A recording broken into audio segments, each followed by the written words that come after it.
말씀은 사도행전 1장 18절과 19절 말씀입니다. 우리 신약성경으로 188면에 있습니다. 사도행전 1장 18절과 19절 말씀입니다. 제가 말씀을 읽어드리겠습니다. 이 사람이 불의의 삭스로 밭을 사고 후에 몸이 곤두박질하여 배가 터져 창자가 다 흘러나온지라. 이 일이 예루살렘에 사는 모든 사람에게 알리어져 그들의 말로는 그 밭을 아겔다마라 하니 이는 피밭이라는 뜻이라. 아멘. 지난주 말씀을 통하여서 우리 베드로가 초대 교회의 어려운 문제였던 가룟 유다에 대한 문제를 구약 성경의 말씀을 가지고 잘 풀어서 해석했음을 저희가 말씀을 통하여서 증거했습니다.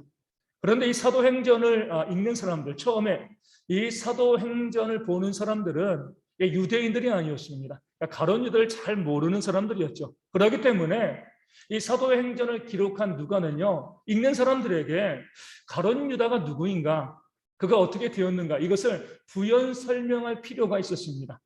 성경을 보면 우리 본문은 어떻게 가로로 묶여져 있죠, 그렇죠? 그러니까 베드로의 설교 중에서 이 사도행전을 기록한 누가가 거기다가 자기의 설명을 잠깐 집어넣은 것이 오늘 본문의 말씀이 되어집니다. 오늘 본문은요, 가룟 유다의 이 죽음을 다루고 있습니다. 말씀을 보면 불의의 삭스로, 불의의 삭스는 무엇이죠? 예수님을 팔고 받은 은삼십입니다. 그 불의의 삭스로 밭을 사고요. 그 후에 곤두박질 쳐서 좀 끔찍합니다. 배가 터져가지고 창자가 흘러나와 죽었다. 가룟 유다의 비참한 죽음을 본문이 말씀하고 있습니다. 그리고 나서 예루살렘 사람들이 그 밭을 아겔다마, 피밭이라고 부르면서 가룟 유다를 조롱했다. 이 말씀이요, 오늘 본문에 나와 있는 이 사건의 기록이 되어지는 거죠. 가룟 유다의 죽음에 대해서는요, 이 마태복음에도 나와 있습니다. 마태복음에 있는 것은 이 오늘 본문과 약간 좀 달라요. 마태복음은 어떻게 나와 있냐면 불의의 삭스로 은30 받은 건 맞습니다. 그리고 난 다음에 가룟 유다는요, 예수님을 판 것은 양심의 가책을 느끼고요, 그 은30을 가지고 대제사장들과 장로들에게 다가갑니다. 가서 돌려주는 거죠. 무효로 합시다. 그들이 무효로 할 리가 없죠. 예수를 잡아 죽여야 되니까. 우리 안 받는다.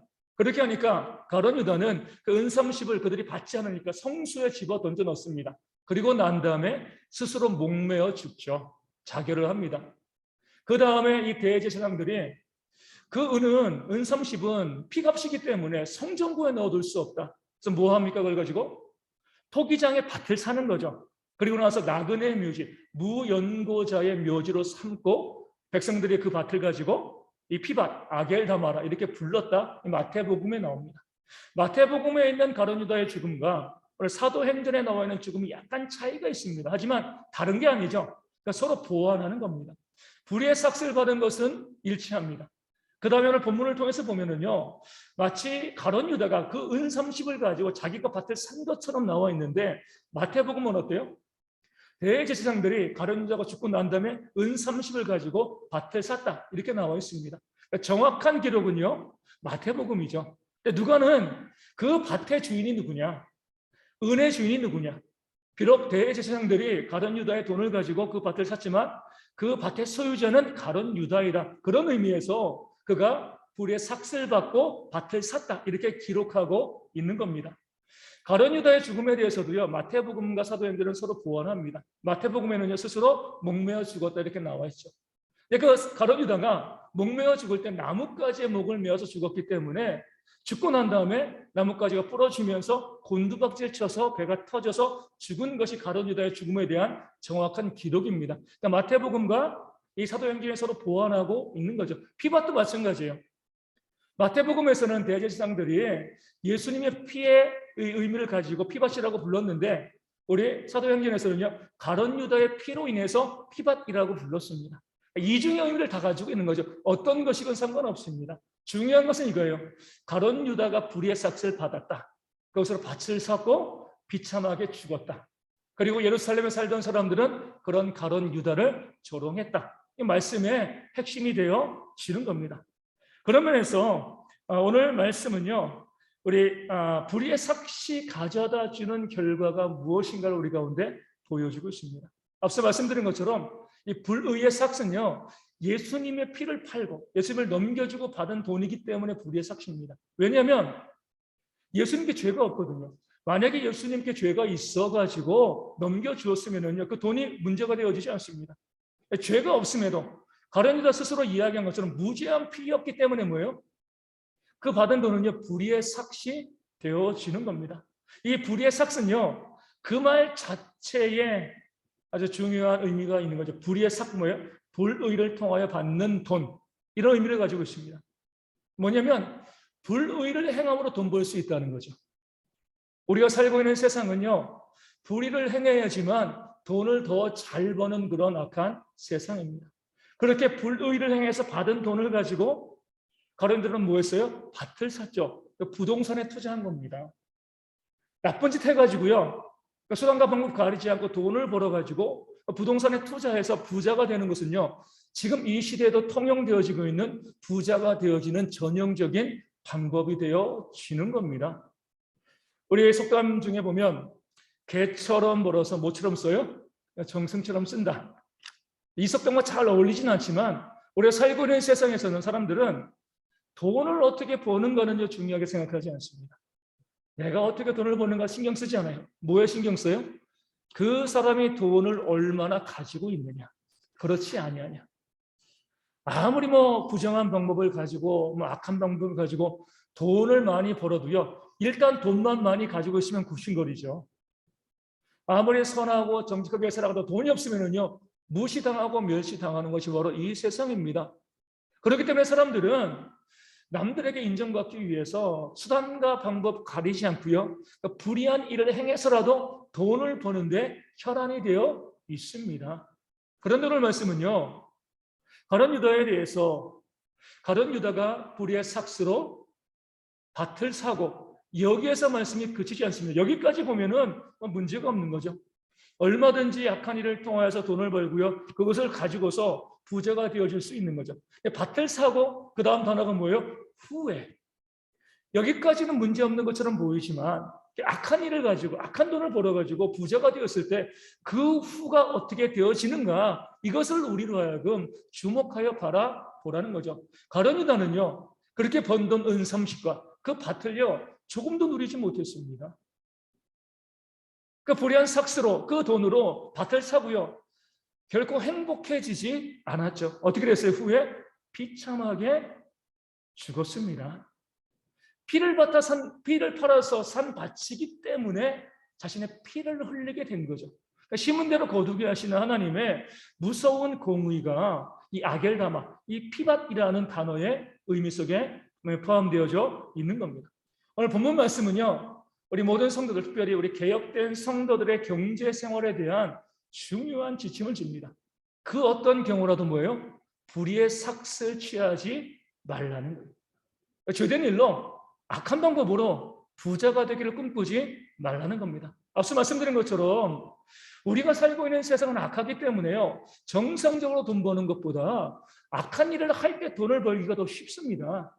그러니까 불의한 일을 통해서 부자가 되는 길이요, 훨씬 더 우리 가운데 보편적인 길이 되어지는 거죠. 하지만 그것은 세상이고, 내가 믿는 자라고 하면, 구원받은 성도라고 하면, 개혁된 성도라고 하면 그 어떤 경우라도 불의한 방법을 통해서 부자가 되려고 하지 마라. 이것이 바로 성경이 우리 가운데 알려주는 경제의 중요한 원칙이 되어집니다. 왜요? 그렇게 부자가 되어도 후에는 어때요? 하나님의 심판과 진노가 있기 때문에 그렇습니다.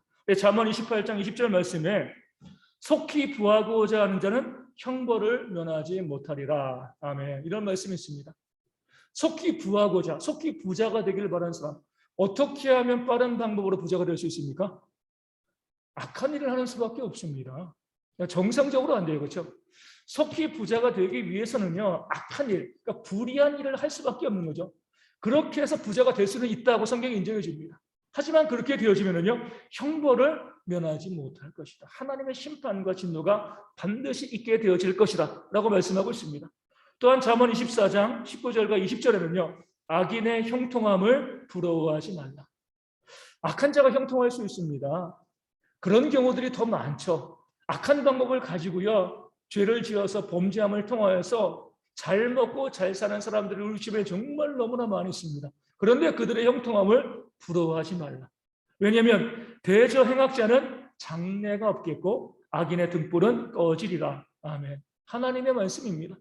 지금은 악을 행해서 형통하고 잘 먹고 또 잘 살고 부자처럼 보일 수 있지만 그들에겐 장래가 없어요. 하나님의 심판과 진노가 그 악한 자들, 그 악한 방법으로 돈을 벌어서 부자가 된 자들에게 하나님의 심판이 반드시 있을 것이기 때문에 부러워하지 말라. 이렇게 말씀하고 있는 겁니다. 시편의 1편은요, 복 있는 사람들의 모습을 이야기하고요. 마지막 절에 뭐라고 나와 있어요? 대저 악인들의 길은 망하리로다. 이 땅에서 잘 되는 것처럼 보입니다. 형통하는 것처럼 보여요. 돈도 많이 벌고 잘 먹고 잘 사는 것처럼 보이지만 결국에 망하게 되는 그 후가 어떻게 될 것인가를 바라보라. 성경이 끊임없이 우리 믿는 자들에게 경고하고 알려주고 있는 겁니다. 성경은 믿는 사람들에게 어떤 경우라도 불의의 삭슬 추구하지 말라. 우리에게 경고하고 우리 가운데 명령하고 계십니다. 우리가 피해야 될, 우리가 취하지 말아야 될 그런 불의의 삭슬은 무엇일까요? 먼저는요, 세상에서도 불법이라고 이야기하는 그런 일들을 통해서 돈을 버는 겁니다. 그러니까 죄를 짓고 돈을 버는 거죠. 우리 얼마 전에 우리 광주에서 우리 신축 중이던 아파트가 무너졌잖아요.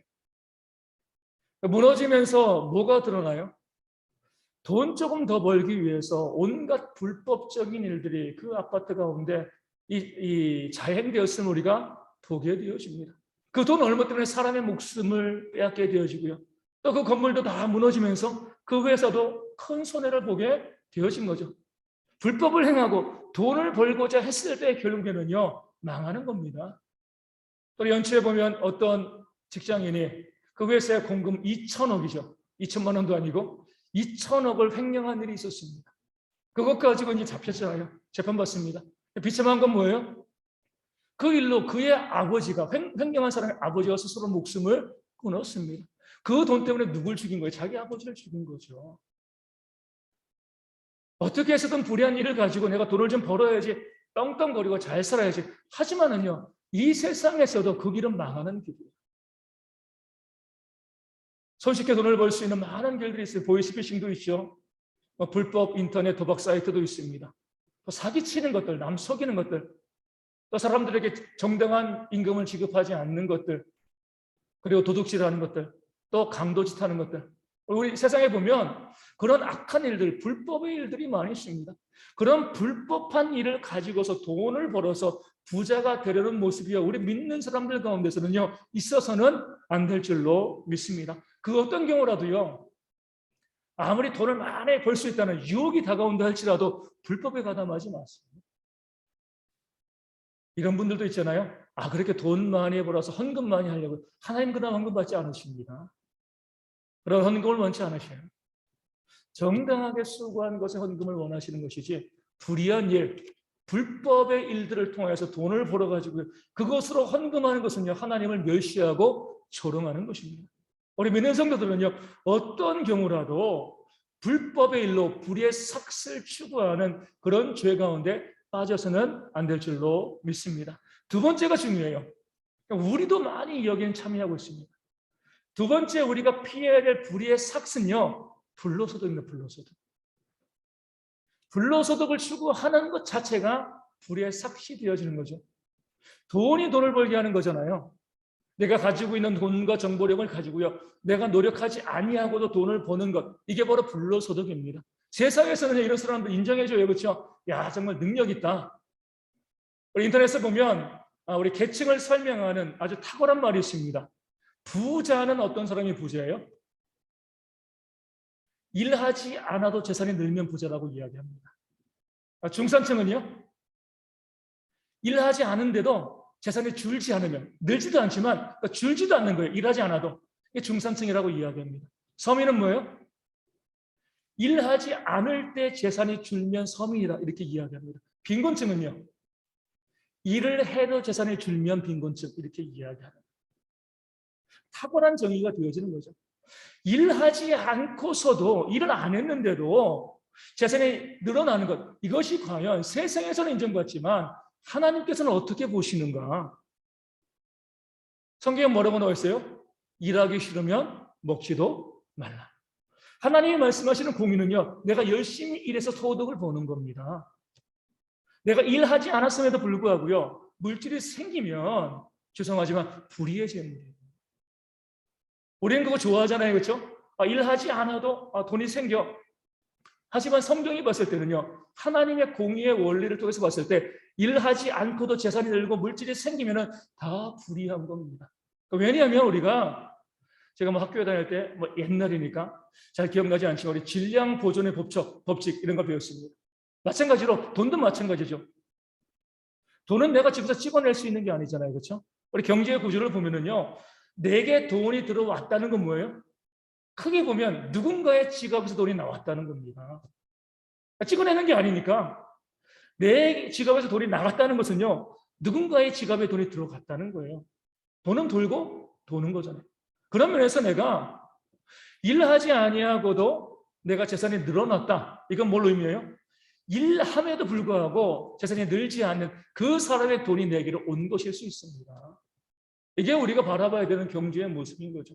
우리 믿는 사람들, 특별히 개혁 성도들은요, 단순히 돈 벌고 쓰고 이것만 바라보시는 것이 아니라 경제의 근본적인 구조가 어떠한가 큰 틀을 바라볼 수 있어야 돼요. 내가 일하지 않고 내가 돈을 더욱더 벌었다라고 이야기하면 일하고도 돈을 못 받은 사람들의 돈을 내가 빼앗고 강탈하는 것이 되어질 수 있다는 겁니다.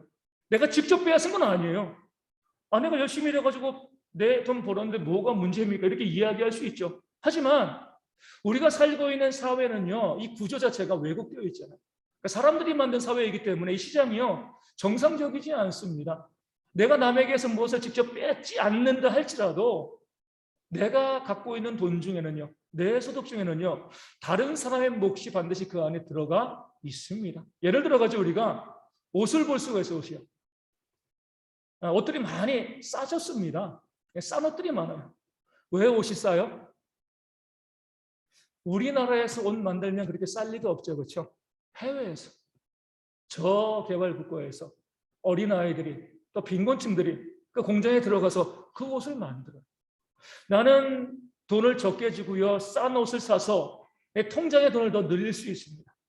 보면 그 저개발 국가에서 어린아이들이 온전한 임금을 받지 못하고요, 그 값싼 옷을 만들어서 그 중간에서 배불려 주고요, 우리 가운데 또 값싼 옷으로 옵니다.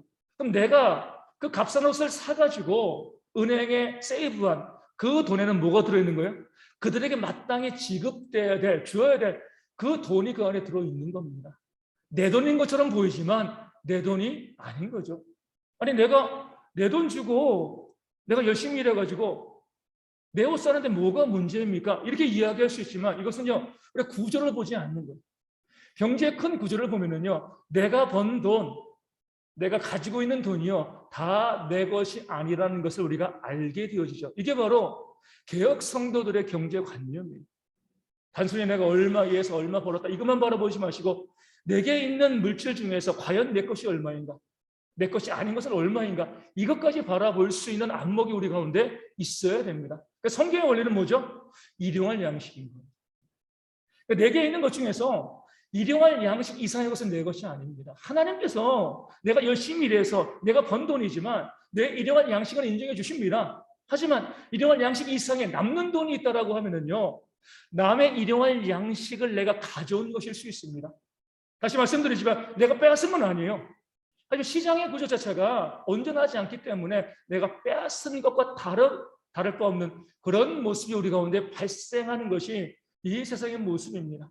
그것을 바라보게 되어지면 우리 믿는 성도들은요, 내가 일용할 양식 이상의 것을 갖고 있을 때 그것을 기부할 수밖에 없습니다. 내 것이 아니기 때문에 그래요. 자랑할 것도 없어요. 나 기부했어. 왜 자랑할 거 아니에요. 내 것이 아니기 때문에 내 삶에 필요한 것 이상의 것이 있을 때, 그것을 남에게 주었을 때 이것은요, 선을 행하는 것이 아니라 공의를 행하는 것입니다. 어떤 분이 이렇게 이야기합니다. 기부가 무엇인가? 기부 받는 사람들이 마땅히 받아야 될 것을 그들에게 돌려주는 것이다. 이렇게 이야기합니다. 정확한 해석인 거죠. 그들은 게으르고 나는 부지런해서 나는 많이 벌어서 그 사람을 도와주는 것이 아니라 그들이 마땅히 받아야 될 몫인데 사회 구조 때문에 그들에게 돌아가지 않은 것을 내가 그들에게 돌려주는 것이 바로 기부가 되어집니다. 그래서 우리가 기부는 마땅히 해야 될 일이고요, 우리가 선을 행하거나 자랑할 일이 아닌 거죠. 하나님께서 내게 주신 것들, 그 물질 중에서 내 것이 아닌 것을 선한 청지기로서 바르게 그들에게 나눠주는 것이 바로 우리가 해야 될 그 기부의 모습이 되어지기 때문에 그렇습니다. 이것이 바로 개역 성도들의 경제관념입니다. 경제생활이 되어지는 겁니다. 나도 모르게 내가 불로소득을 추구하고 그 불로소득을 가지고요, 내 통장에 쌓아두고 있는 것은요, 불의의 삭시 되어집니다. 내 것 이상의 것은요, 기꺼이 나눠주게 되었을 때에 의로운 소득을 우리가 추구하는 그런 모습이 되어지는 거죠. 여기까지 이를 때에 우리의 경제가 하나님 안에서 온전히 세워지게 되어지는 겁니다. 그러면 해서 우리가 좀 이게 이제 힘든 말씀이 될 수도 있지만 상속도 불의의 삭시 되어질 수 있습니다. 상속해 주는 거. 왜냐하면 상속은 뭐예요? 내가 쓰고 남은 게 있으니까 상속해 주는 거잖아요. 내가 쓰고 남은 게 없으면 상속해 줄 게 없습니다. 내가 쓰고 남은 건 뭐예요? 내 것이 아니잖아요. 남의 것입니다. 이웃의 것이에요. 기꺼이 나눠줘야 되는데 내가 쓰고 남은 것을 내 자녀들에게 남겨준다는 것은요, 그 자녀들에게 불의의 삭슬 넘겨주는 것과 다를 바가 없습니다. 여기 우리 믿는 사람들이 우리 개혁적인 마음을 가지고 이 문제 가운데 성경적으로 동의할 필요가 있습니다. 세상에서는 어때요? 부모가 많은 재산을 상속해주고요, 그 상속받은 자녀들이 일하지 않고 놀고 먹으면 뭐라고 부르죠? 금수저라고 부릅니다. 하지만 성경적으로 보면 불의의 삭슬 받는 거예요.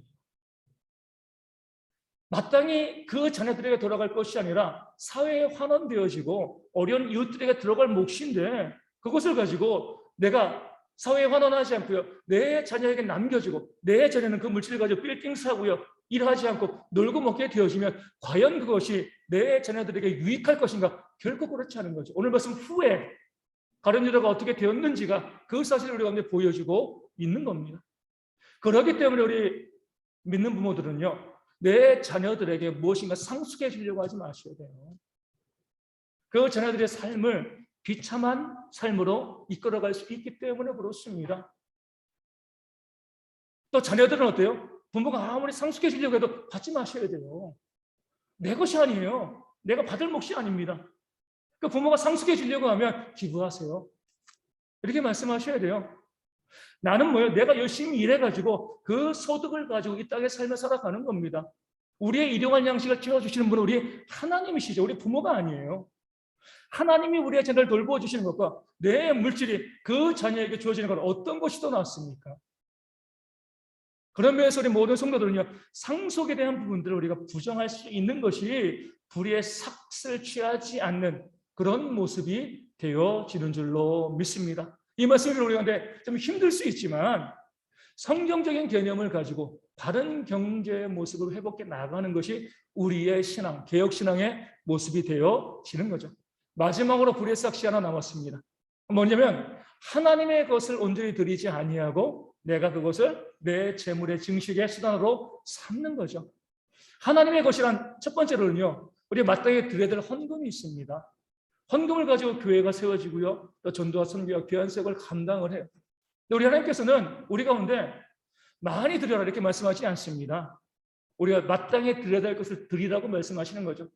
부자가 수백만 원, 수천만 원 헌금하는 것보다 과부의 두렙돈, 천 얼마 되는 그 돈을 더 귀하게 여기시는 분이 우리 하나님이시거든요. 돈이 모자라가지고 헌금해라 이렇게 말씀하시는 거 아니에요. 마땅히 하나님께 드려야 될 몫을 너희가 마땅히 하나님께 드려라. 이게 하나님께서 말씀하시는 거죠. 그럼에도 불구하고 우리 가운데 보면 세상에서 공과금 다 내죠. 세금 다 내죠. 또 세상에서 낼 거는 우리가 어떻게 해서라도 내요. 내 삶에 필요한 것들 이것저것 다 씁니다. 그리고 난 다음에 헌금을 드릴 때는 아까워요. 이건 내가 좀 아깝다. 세상에 쓰는 것은 아까워하지 않는데 하나님께 드리는 것은 아까워합니다. 웬만한 것을 드리지 않고 그것을 가지고 내 재산을 조금이라도 늘리려고 하는 거죠. 하나님의 것을 도적질을 하는 거예요. 우리 하나님께서는요, 그렇게 하나님의 것을 또 온전히 드리지 않는 자의 후가 어떻게 될 것인가를 성경에 말씀하여 알려주고 계십니다. 마땅히 드릴 것을 드릴 수 있는 그런 용기와 지혜가 우리 가운데 있을 때 그 삶에 하나님의 은혜가 충만하게 임하게 되어질 줄로 믿습니다. 우리 하나님께 드릴 것은요, 우리 기부와 마찬가지로 지극히 작은 자 하나를 섬기는 거죠. 왜냐하면 주님께서 지극히 작은 자 하나에게 하는 것이 곧 나에게 하는 것이다. 그러니까 하나님께 드린다는 건 뭐예요? 내 옆에 있는 어려운 이웃들에게 내 물질을 나눠주게 되어지면 하나님께 드리는 겁니다. 교회에 드리는 것도 하나님께 드리는 것이지만 내 주변에 있는 이웃들에게 내 물질을 나눠주게 됐을 때 그것 또한 하나님을 섬기고 하나님께 드리게 되어지는 거죠. 그들에게 마땅히 드릴 것을 줄 것을 주지 아니하고 내가 움켜쥐고 내가 가지고 있게 되어지면 불의 삭슬 내가 취하는 것이 되어지고 그러할 때 후에 어떻게 될 것인가 가론 유다가 우리 가운데 보여주고 있습니다. 우리 믿는 사람들이라는 것은요, 믿는 자라는 것은 공의의 사람들이라는 뜻입니다. 공의를 추구하셔야 되는 거예요. 일용할 양식 이상의 물질은 내 것이 아니다라고 깨달아 하시고요. 열심히 일하고 일용할 양식은 취하시고 그 이상의 것은요. 기부하고 또 교회에 또 어려운 이웃들에게 기꺼이 사용하고 쓸 수 있는 것이 우리 믿는 사람들의 개혁된 성도들의 바른 경제 생활의 모습이 되어지는 줄로 믿습니다. 잠언 11장 24절에서 26절 말씀은 이렇게 나와 있습니다. 흩어 부지하여도 더욱 부하게 되는 일이 있나니 과도히 아껴도 가난하게 될 뿐이니라. 부재를 좋아하는 자는 풍족하여질 것이요 남을 윤택하게 하는 자는 자기도 윤택하여지리라. 곡식을 내놓지 아니하는 자는 백성에게 저주를 받을 것이나 파는 자는 그의 머리에 복이 임하리라. 아멘. 이렇게 약속하고 있습니다. 이 약속의 말씀을 믿고요. 움켜쥐고 쌓아두는 것이 아니라 내 것이 아니고 기꺼이 섬기고 나눔을 통해서 하나님의 참된 은혜와 복을 받아 누리는 대형의 모든 성도 되어지기를 주님의 이름으로 축원을 드립니다. 그 말씀을 기억하시고 우리 429절 함께 찬송하고 함께 기도하도록 하겠습니다.